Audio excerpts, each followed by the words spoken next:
Die Raumfahrt wird sich in den nächsten Jahrzehnten dank privater Anbieter radikal verändern.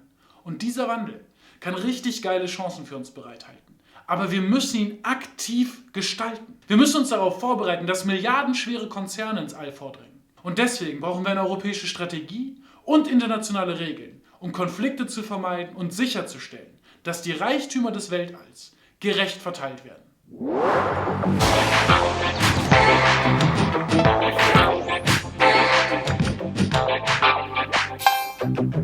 Moin! Private Raumfahrt ist längst keine ferne Zukunft mehr.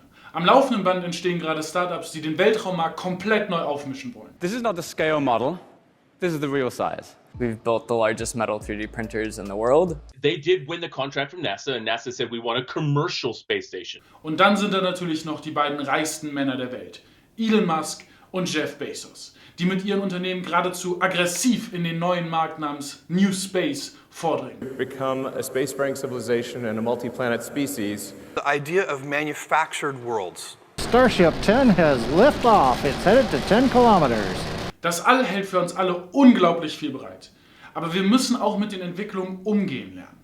Denn private Raumfahrt bedeutet nicht nur lustige Dinge wie vielleicht Weltraumtourismus, sondern auch Heliumabbau auf dem Mond und Diamantenschürfen auf Asteroiden. The first trillionaires will be those who mine asteroids. Rohstoffbergbau im Weltall wird ein immer realistischeres Szenario. Denn es gibt Asteroiden, die halten Ressourcen mit Milliardenwert vor. Und es gibt natürlich Staaten und Unternehmen, die da ran wollen.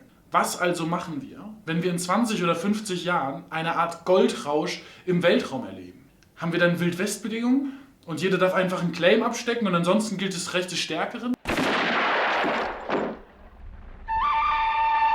Schon jetzt zeichnen sich Konflikte ab. Jeff Bezos und Elon Musk zum Beispiel liegen im Clinch über eine Ressource, die im Orbit heiß begehrt ist. Platz. Jetzt soll man meinen, im unendlichen Weltraum gibt es doch genug Platz, aber so einfach ist es leider nicht. In den relevanten Umlaufbahnen wird es nämlich immer enger, weil wir immer mehr Satelliten hochschießen. Der große Trend sind derzeit Megakonstellationen. Satellitenkonstellationen aus Hunderten und Tausenden Satelliten. Okay, das heißt, die beiden reichsten Männer der Welt liefern sich gerade einen Wettlauf mit Raketen. Da gibt es doch bestimmt irgendwie eine internationale Vereinbarung, die sagt, was man dann tut, oder? Nein, leider nicht. Denn es gibt keine verbindliche Regelung, die klar festlegt, wie der Raum im Weltraum verteilt wird. Deswegen versucht einfach gerade jeder, Fakten zu schaffen. Sie nehmen sich so viel Platz für ihre Satelliten, wie sie nur können, ohne Rücksicht auf Verluste. Das klingt ja wirklich super. Das ist aber ganz toll. Was im Weltall erlaubt ist und was nicht, das regelt der Weltraumvertrag von 1967. Darin ist festgeschrieben, dass der Weltraum von allen Staaten erforscht werden darf und dass das Weltall der gesamten Menschheit, also uns allen, gehört. Im Laufe der letzten Jahrzehnte ist das Weltraumrecht immer wieder erweitert worden. Aber so langsam kommt es einfach an seine Grenzen. Es kann mit den aktuellen Entwicklungen einfach nicht mehr Schritt halten. Vor 60 Jahren wurde zum ersten Mal überhaupt ein kleiner Satellit ins Weltall geschossen. CBS Television presents a special report on Sputnik 1. Der hat nicht mal 100 Tage in der Umlaufbahn überleben können. Da hat man sich einfach nicht vorstellen können, dass der Raum im Weltraum mal begrenzt sein könnte.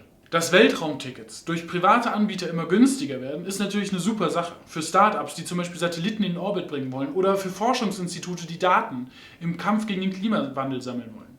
Es bedeutet aber auch, es wird im Orbit voller und voller und voller und voller. Und schon jetzt, wo wir nur 3000 Satelliten im LEO haben, kommt es immer wieder zu sehr gefährlichen beinahe Zusammenstößen. Im September 2019 wäre ein ESA-Satellit beinahe mit einem Satelliten von Starlink kollidiert, weil dessen Warnsystem ausgefallen war. Ein Jahr später musste die ISS einer Wolke aus Weltraumschrott ausweichen. Und das Problem besteht dann nicht nur für die Betreiber der einzelnen Satelliten. Wenn es einmal zu einer Kollision kommt, entsteht dabei so viel Weltraumschrott, der unkontrollierbar durch die Gegend fliegt, dass der gesamte Orbit für alle unbrauchbar wird. Nachrichten wie diese werden uns in Zukunft häufiger erreichen. Und das Problem ist, das internationale Weltraumrecht ist einfach nicht darauf ausgerichtet. Es ist ausgelegt für einzelne Satelliten, nicht aber für Megakonstellationen mit Tausenden. International wird da überhaupt nicht kooperiert. Jeder Staat entscheidet alleine, ob und wie viele Lizenzen er für Einzelne vergibt. Das heißt, im Falle von Elon Musk entscheidet das die USA alleine. Obwohl es doch um den Weltraum geht, der uns allen gehört. Sollten wir dann nicht alle ein Mitspracherecht dabei haben, wie wir diesen Platz vergeben? Und dann geht es um den Abbau von Rohstoffen. Seltene Erden, Metalle wie Platin oder Gold und Isotope wie Helium-3. All diese Sachen sind auf Asteroiden und dem Mond vorhanden. Die Lizenzierung und Genehmigung von Ressourcenabbau im Weltall ist überhaupt nicht geklärt.